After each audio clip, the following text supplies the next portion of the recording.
नमस्कार साथियों। तो स्वागत है आपका आपके अपने स्टडी प्लेटफॉर्म पढ़ाई.com पर। तो आज है 11 जून और 11 जून 2026 के जितने भी मोस्ट इम्पोर्टेंट राष्ट्रीय अंतर्राष्ट्रीय और राजस्थान करंट अफेयर्स के प्रश्न रहने वाले हैं, वो मैं आपको विभिन्न न्यूज़ एनालिसिस और जो राजस्थान के लिए चूजस अपडेट जारी होती है उसके साथ आपको करवाने जा रहा हूँ। तो सभी साथी जो क्लास को पूरा देखें और चैनल सब्सक्राइब कर लें ताकि डेली करंट अफेयर की क्लास आपको एक ही जगह पर और एक ही क्लास में जो राष्ट्रीय अंतर्राष्ट्रीय और राजस्थान करंट अफेयर है जो उपलब्ध हो सके। तो चलिए शुरू करते हैं आज की क्लास। आज की क्लास का पहला प्रश्न रहने वाला है अंतर्राष्ट्रीय करंट अफेयर से संबंधित। तो दक्षिण कोरिया के नए प्रधानमंत्री तो राष्ट्रपति ली जेम्यांग ने होंग स्योंग सुक को नया प्रधानमंत्री नामित किया है। नियुक्त होने पर वे दक्षिण कोरिया के इतिहास की दूसरी महिला प्रधानमंत्री बनने वाली है। वे पहले इंटरनेट कंपनी नेवर की सीईओ भी रह चुकी है। अगले प्रश्न पर बात करें तो तेजपुर लीची का निर्यात असम की जीआई टैग प्राप्त। तेजपुर लीची की पहली खेप दुबई और सिंगापुर भेजी गई है। इस वर्ष 2015 में जीआई टैग इसे प्राप्त हुआ है। तो तेजपुर की जो मशहूर लीची है असम की, उसे निर्यात किया गया है कहाँ? दुबई और सिंगापुर की पहली खेप भेजी जा चुकी है। आगे बात करें तो अपेडा पूर्ण नाम agriculture and processed food product export development authority.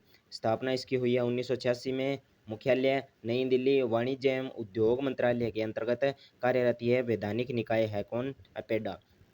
अगले प्रश्न पर बात करें तो शुभांशु शुक्ला की ऑटोबायोग्राफी। शुभांशु शुक्ला आईएसएस की यात्रा करने वाले पहले भारतीय और राकेश शर्मा के बाद अंतरिक्ष में जाने वाले दूसरे भारतीय हैं। तो शुभांशु शुक्ला जी जो अंतरिक्ष यात्री हैं। आत्मकथा इनकी the second orbit, belief of a man, dreams of 1.4 billion hearts.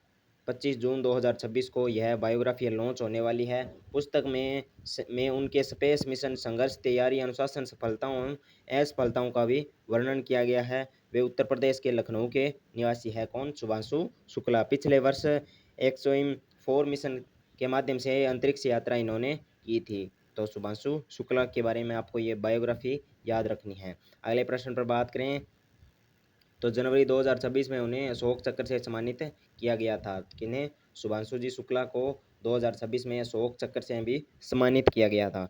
अगले प्रश्न पर बात करें फिच रेटिंग्स की रिपोर्ट।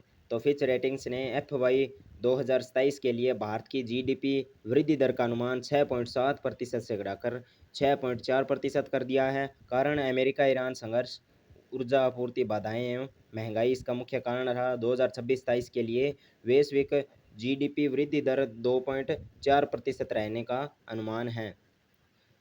तो फिच रेटिंग्स की बात करें तो इसकी स्थापना 1914 में हुई थी। मुख्यालय न्यूयॉर्क अमेरिका में। अब बात आती है खेल खिलाड़ी से संबंधित। तो पुरुष हॉकी अंडर-18 एशिया कप 2026। तो विजेता रहा भारत, उपविजेता जापान, तृतीय स्थान इसमें रहा है पाकिस्तान का और आयोजन स्थल काकामिगारा जापान में इसका आयोजन हुआ कि इसका पुरुष हॉकी अंडर-18 एशिया कप 2026। अब महिला अंडर-18 हॉकी एशिया कप 2026 की बात करें तो विजेता इसकी रही चीन रहा, उपविजेता रहा जापान और तृतीय स्थान इसमें भारत को प्राप्त हुआ। एशियन हॉकी फेडरेशन की बात करें तो एशियन हॉकी फेडरेशन की स्थापना 1928 में। मुख्यालय कुआलालंपुर मलेशिया में। अब वैज्ञानिक और तकनीकी प्रगति में बात करें तो चीन का नियो ब्रेन कंप्यूटर इंटरफेस। तो इस कंप्यूटर के बारे में बात करें तो यह दुनिया का पहला व्यावसायिक रूप से स्वीकृत ब्रेन कंप्यूटर इंटरफेस इम्प्लांट है जो मस्तिष्क ऊतकों को नुकसान पहुंचाए बिना न्यूरल सिग्नल प्राप्त करता है। जो न्यूरल सिग्नल है जो मोबाइल और कंप्यूटर आदि से निकलते हैं वो क्या हमारे जो मस्तिष्क है उसको नुकसान पहुंचाते हैं। तो चाइना ने ऐसे कंप्यूटर का आविष्कार किया है जो बिना मस्तिष्क जो उसमें से न्यूरल किरणें निकलने वाली है जो वो हमारे मस्तिष्क को बिना मस्तिष्क के जो ऊतक है उनको बिना नुकसान पहुंचाए वो सिग्नल है उसको प्राप्त हो सकेगा। तो रोबोटिक ग्लव्स एवं अन्य उपकरणों से जोड़ा जा सकता है। महत्व इसका महत्व बात करें तो पैरालिसिस एवं स्पाइनल कॉर्ड इंजरी से पीड़ित लोगों को सहायता मिलेगी। तो जो कंप्यूटर पर कार्य करने चाहते हैं स्पाइनल और कॉर्ड इंजरी और पैरालिसिस वगैरह से जो पीड़ित व्यक्ति है तो उनके लिए यह रामबाण साबित होने वाला है। चीन का लक्ष्य है 2030 तक इस क्षेत्र में वैश्विक नेतृत्व हासिल करना है। अब महत्वपूर्ण दिवस की बात करें तो विश्व नेत्रदान दिवस, वर्ल्ड आई डोनेशन डे 2026 प्रतिवर्ष 10 जून को मनाया जाता है। उद्देश्य लोगों को मृत्यु के बाद नेत्रदान के लिए प्रेरित करना एवं दृष्टिबाधित व्यक्तियों के प्रति जागरूकता बढ़ाना इसका मुख्य उद्देश्य रहने वाला है। तो 2026 की थीम की बात करें तो donate eye gift sight transform lives. तो 2026 की थीम है, इंपॉर्टेंट है, पूछी जा सकती है। क्या थीम रही विश्व नेत्रदान दिवस 2026 की? तो donate eye gift sight transform lives. नेत्रदान में मुख्य रूप से कॉर्निया का दान किया जाता है। यह प्रश्न भी कई बार पूछ लिया जाता है। अब बात करें पुरस्कार और सम्मान की तो रक्षा अलंकरण समारोह 2026 का प्रथम चरण आयोजन 8 जून 2026 राष्ट्रपति भवन नई दिल्ली में। कुल 51 वीरता पुरस्कार प्रदान किए गए, जिसमें 7 कीर्ति चक्र और 7 कीर्ति चक्रों में 2 चक्र है कीर्ति चक्र मरणोपरांत, 15 वीर चक्र और 15 वीर चक्रों में 3 वीर चक्र है जो मरणोपरांत दिए गए हैं, और 29 शौर्य चक्र में एक चक्र शौर्य चक्र है जो पुरस्कार, एक शौर्य चक्र जो मेडल है वो मरणोपरांत दिया गया है। तो एयर कमांडर प्रशांत बालाकृष्णन नायर को कीर्ति चक्र से सम्मानित किया गया। वे गगनयान मिशन के अंतरिक्ष यात्रियों में चयनित अंतरिक्ष यात्री है, 4 अंतरिक्ष यात्री, उनमें ये शामिल है। वीरता पुरस्कारों के नाम तो युद्ध काल में परमवीर चक्र सबसे बड़ा होता है, फिर महावीर चक्र, फिर वीर चक्र, और शांति काल के लिए अशोक चक्र सबसे मुख्य या बड़ा पुरस्कार होता है, फिर कीर्ति चक्र और फिर शौर्य चक्र। ये पूछ लिए जाते हैं भी वीरता के पुरस्कार में युद्ध काल से संबंधित सबसे बड़े चक्र या सबसे महत्वपूर्ण मुख्य पुरस्कार का नाम क्या है? तो परमवीर चक्र है। और शांति काल के लिए अशोक चक्र है जो सबसे मुख्य या शांति काल के लिए दिए जाने वाले पुरस्कारों में अव्वल नंबर पर आता है। अगले प्रश्न पर बात करें तो अन्य महत्वपूर्ण प्रश्न अब रहने वाले हैं। तो सिप्री 2025 में भारत का रक्षा खर्च 2025 में भारत ने रक्षा पर 92.1 अरब डॉलर खर्च किए। विश्व का पांचवां सबसे बड़ा सैन्य खर्चकर्ता देश बना। शीर्ष में अमेरिका रहा जिसने 954 अरब डॉलर, और चीन 336 अरब डॉलर, रूस ने 190 अरब डॉलर, और जर्मनी और भारत ने 92.1 अरब डॉलर खर्च किए। इंदौर में ब्रिक्स कृषि बैठक, इंदौर में 9 से 13 जून 2026 तक 5 दिवसीय ब्रिक्स कृषि बैठक की मेजबानी करेगा, और 9 से 11 जून कृषि कार्य समूह बैठक, 12 से 13 जून और ब्रिक्स कृषि मंत्रियों की बैठक होने वाली है। नासा का आर्टेमिस 3 मिशन 2027 में होने वाले आर्टेमिस 3 मिशन के लिए चालक दल घोषित। उद्देश्य चंद्रमा पर उतरने वाले से पहले पृथ्वी की कक्षा में जटिल जो अंतरिक्षयान मिलन और डॉकिंग प्रक्रियाओं को मान्य करना। सहभागिता नासा और ईएसए। मुख्य चालक दल में रैंडी बेंटिक कमांडर रहेंगे, लुका परमिटेनो पायलट, आंद्रे डगल्स मिशन विशेषज्ञ, और फ्रैंक रूबियो मिशन विशेषज्ञ इसमें रहने वाले हैं, और बैकअप करेंगे इसमें बॉब हाइंस इसमें बैकअप करने वाले हैं। श्वेता श्री भास्कर एशियाई महिला शतरंज चैंपियनशिप 2026 उलान बतर मंगोलिया में 9 राउंड में 7.5 अंक हासिल कर इन्होंने खिताब जीता है। और बात करें पीएम नरेंद्र मोदी की तो सबसे लंबे समय तक सेवा करने वाले प्रधानमंत्री 10 जून 2026 को लगातार 4399 दिनों तक पद पर रहकर जवाहरलाल नेहरू का रिकॉर्ड इन्होंने तोड़ा है। रेल मेटा साझेदारी गुजरात के जामनगर में 168 मेगावाट का एआई सक्षम हाइपर स्केल डेटा सेंटर 2 वर्षों में पूरा होने जा रहा है, और भारत में मेटा का पहला विशेष रूप से निर्मित डेटा सेंटर रहने वाला है।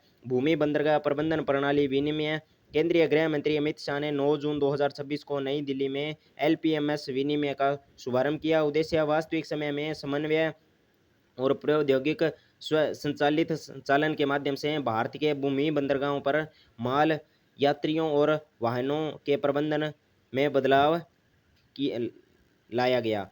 तो पश्चिमी बंगाल युवा शक्ति भरोसा कार्ड योजना, शिक्षित बेरोजगार युवाओं को 3000 रुपये प्रतिमाह की वित्तीय सहायता डीबीटी के माध्यम से, यानी डायरेक्ट वाउचर के माध्यम से सीधे बैंक खाते में। यह योजना पूर्व सरकार की जो युवा श्री योजना का स्थान लेने वाली है। अब बात करें अगले प्रश्न पर।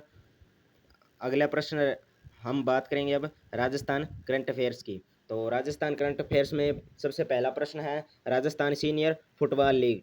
तो पहला खिताब Ganganagar city FC football club के नाम तो फाइनल गंगानगर सिटी एफसी ने जिंक फुटबॉल अकादमी उदयपुर को 3-2 से हराया। पुरस्कार में सर्वश्रेष्ठ खिलाड़ी मनीष मिल, सर्वश्रेष्ठ गोलकीपर अक्षय और सर्वश्रेष्ठ स्कोरर सौरभ ने 9 गोल। Fair play award Jaipur football club को दिया गया।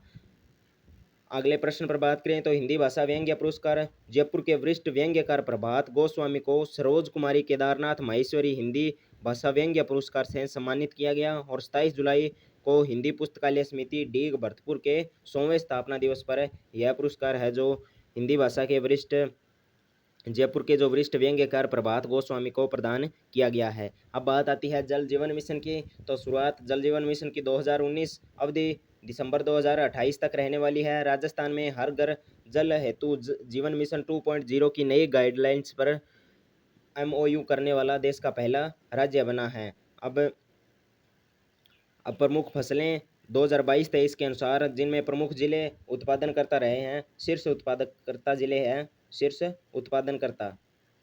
उत्पादनकर्ता जिले रहे हैं कौन कौन से हैं।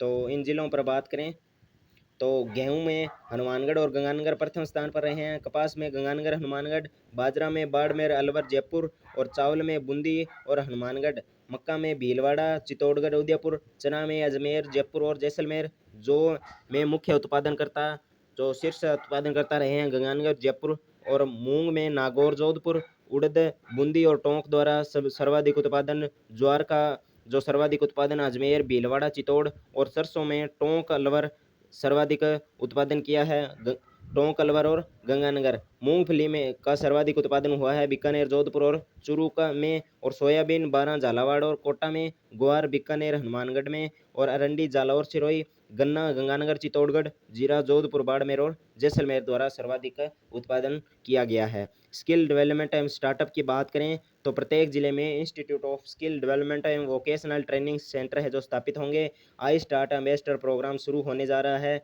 और अजमेर भरतपुर कोटा में नेक्स्ट जनरेशन टेक्नोलॉजी आधारित techno hub, tinkering lab, deep tech lab और डाटा एवं AI लैब की स्थापना, प्रावधान 30 करोड़ रुपए। अब बात करें RRTS corridor Delhi Gurugram Rewari SNB Behror प्रथम चरण परियोजना बहरोड तक विकसित की जा रही है। लागत साझेदारी की बात करें तो बावल राजस्थान सीमा खंड लागत का 50% हरियाणा सरकार, राजस्थान सीमा बहरोड खंड की पूरी लागत राजस्थान सरकार है उसकी संबंध संस्थाएं उठाने वाली है। कुल लंबाई इसकी 130 किलोमीटर रहेगी और कुल स्टेशन रहेंगे 19। राजस्थान के प्रस्तावित 3 स्टेशन शाहजहांपुर, नीमराना और बहरोड। यात्रा समय नई दिल्ली सराय काले खां से बहरोड तक 1 घंटा 50 मिनट में जो यात्रा पूरी हो सकेगी। तो लाभ इससे क्या लाभ होने वाला है। तेज सुरक्षित और आधुनिक सार्वजनिक परिवहन, निवेश, औद्योगिक विकास एवं रोजगार सृजन, कौशल विकास और शहरीकरण में इससे तेजी आएगी। लाभान्वित क्षेत्र शाहजहांपुर, नीमराना बहरोड, जापानी zone KBNIR, Khushkhera Bhiwadi, Neemrana investment region तथा उभरते लॉजिस्टिक्स हब। अब बात करें सूजस ई प्रश्नोत्तरी की तो विश्व पर्यावरण दिवस के अवसर पर constitution club of Rajasthan Jaipur में मुख्यमंत्री द्वारा किस विशेष प्रदर्शनी का उद्घाटन किया गया। तो प्रकृति से प्रेरित प्रदर्शनी का उद्घाटन मुख्यमंत्री जी द्वारा किया गया। ग्रामीण महिलाओं को आर्थिक रूप से आत्मनिर्भर बनाने के उद्देश्य से संचालित लखपति दीदी योजना में राज्य सरकार द्वारा ऋण सीमा को बढ़ाकर कितना कर दिया गया है। तो 1.50 लाख रुपए यानी 1.5 लाख रुपए ऋण सीमा लखपति दीदी के तहत दी जा रही है। 2500 करोड़ रुपए की लागत वाली अपर हाई लेवल कैनाल परियोजना का संबंध राजस्थान के किस अंचल से है। तो वागड़ अंचल यानी बांसवाड़ा डूंगरपुर बांसवाड़ा का क्षेत्र है उसमें 2500 करोड़ की लागत वाली अपर हाई लेवल कैनाल परियोजना चलाई जा रही है। स्कूल शाला संवाद डिजिटल नवाचार राजस्थान सरकार के किस पोर्टल की एक विशेष सेक्शन है। तो शाला दर्पण पोर्टल की एक विशेष सेक्शन है कौन सा, स्कूल शाला संवाद डिजिटल नवाचार। अब बात करें पंचगौरव योजना में एक जिला एक उपज के तहत जैसलमेर जिले की उपज है खजूर।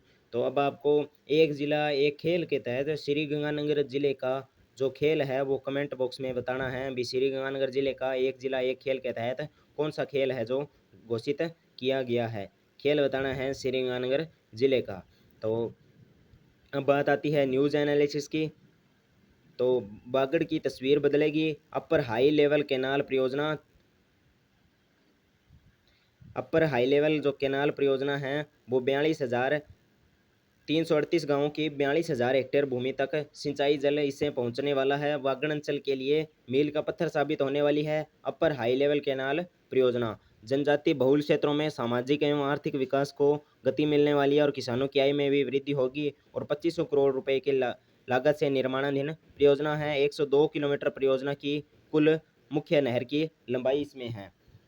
तो ये थी आज की हमारी क्लास। तो सभी साथियों ने अगर क्लास को पूरा देख लिया है तो एक बार कमेंट करें और चैनल सब्सक्राइब कर लें ताकि डेली करंट अफेयर अपडेट आपको मिलता रहे। तो धन्यवाद। जय हिंद, जय भारत, जय राजस्थान।